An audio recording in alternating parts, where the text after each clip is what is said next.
सब क्या है उस सब में नहीं जा रहा, लेकिन शुरुआत इसकी जो होती है, जो आपके दिमाग में पत्रकारिता का जो आपके कैरियर बनाने के लिए आप लोग आए हैं, तो क्या पत्रकारिता ही कैरियर क्यों? कभी सोचा आपने पत्रकारिता कैरियर क्यों होना चाहिए? कोई बताएगा इस पर कि आप लोगों ने पत्रकारिता का कैरियर क्यों चुना? आखिर यूनिवर्सिटी में आके आपको MJ तक करने में 3-4 साल लगते हो, कितना साल का कोर्स है? क्योंकि ये प्रोफेशन सर काफ़ी अट्रैक्टिव लगता है और सर एज अ हॉबी भी कह सकते हैं। बचपन से सर इंटरेस्ट रहा है, जब टीवी पे एंकर्स को देखते थे कि वो अपनी बात रखते हैं, तो सर बहुत बचपन से जिज्ञासा रही थी क्योंकि हम भी ना लोगों से ऐसे ही कम्युनिकेट करें, हम भी लोगों से जाकर बातें करें। तो सर एक बचपन 12वीं तक किस विषय को लेकर आपने पढ़ाई करी? सर मैंने पहले हाँ। 12वीं तक सर मेरा मैं PCM स्ट्रीम से थी। PCM था। जी PCM के बाद आप इंजीनियर बन सकती थी, नहीं क्यों सर। पत्रकारिता बनने को? सर क्योंकि मेरा इंटरेस्ट इधर था, मैंने इंग्लिश लिटरेचर किया फिर, हाँ। और उसके बाद लिटरेचर करने के बाद फिर मैं मास कॉम में आई। नहीं तो ये आप इनको एंकर्स को देखकर या और कुछ देखकर कोई एक तो उद्देश्य रहा होगा यस सर। क्या? सर लोगों से कम्युनिकेट करना, लोगों तक जाना, लोगों से डायरेक्ट संवाद करना और जुड़ना सर। लेकिन एक कैरियर positive के लिए change तो ले आना, सर। कैरियर के लिए तो ये बड़ी चीज नहीं है ना कि आपसे संवाद ही कर रही है। कैरियर के लिए क्या बड़ी चीज है? अगर आप पत्रकारिता को बतौर कैरियर चुनते हैं तो आपके दिमाग में क्या चीज होती है? एक कोई पोस्ट मिले जैसे एज ए रिपोर्टर या एज ए एंकर या कंटेंट राइटर कुछ। पोस्ट मिले तो पोस्ट में वही कुछ पैसा भी होता होगा ना। आपके दिमाग में कभी ये नहीं आता कि पैसा भी मिले, कि क्रांति करें और हम लोगों को जुड़े, सिर्फ यही है? तो हमारा खर्च कौन चलाएगा? एक्सप्लोर करने को बहुत सी चीज़ें मिल जाती हैं सर।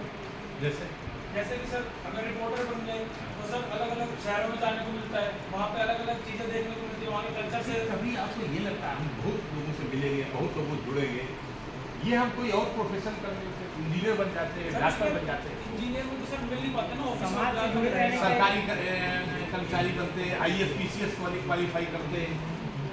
सर यहाँ हम इंडिपेंडेंट रहते हैं सर।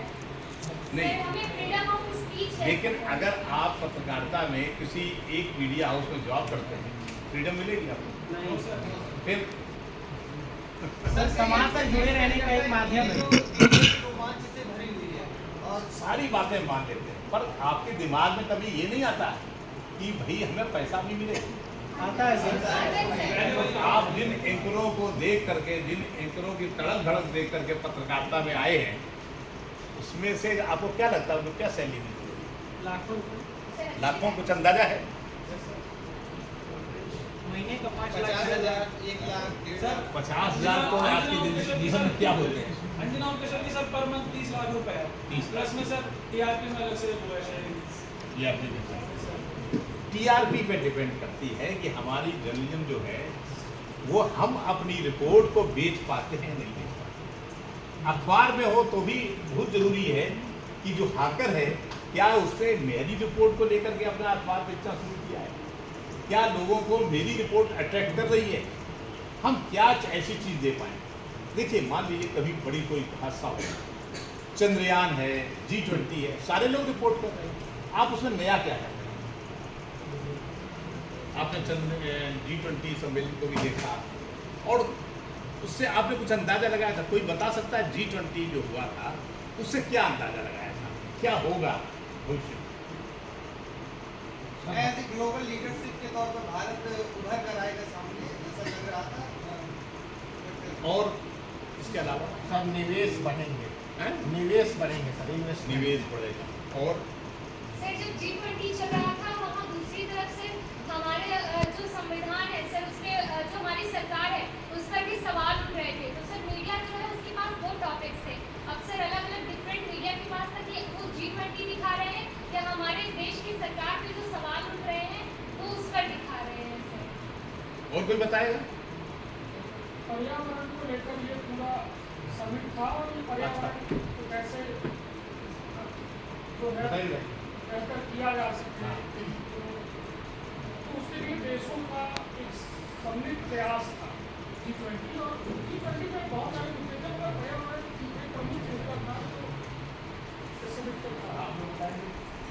पूरे भारत की सभ्यता संस्कृति को विश्व वैश्विक मंच पे रखने का एक बहुत बड़ा मौका था और भारत ने इसको बहुत अच्छे से अपनाया। देखिए, मुझे जो, मैं अपनी बात कर रहा हूँ सर, आप लोग बात मैंने सुनी, मुझे जो लगा था कि मैं नेताओं के अपने हाव भाव देखा, मैं भी टीवी देखा था, मेरे पास निमंत्रण आया था कि मैं क्रेडिटेड जर्नलिस्ट हूँ सरकार से, लेकिन मैं गया नहीं। भीड़ भाड़ में कौन जाए, कहाँ गाड़ी पार्क करेंगे। मैंने भी टीवी पर देखा, टीवी पर देखा ये अच्छा था कि पत्रकारों को दूर था। जो मैंने देखा था और मैंने उसी दिन लिख दिया कि भारत और कनाडा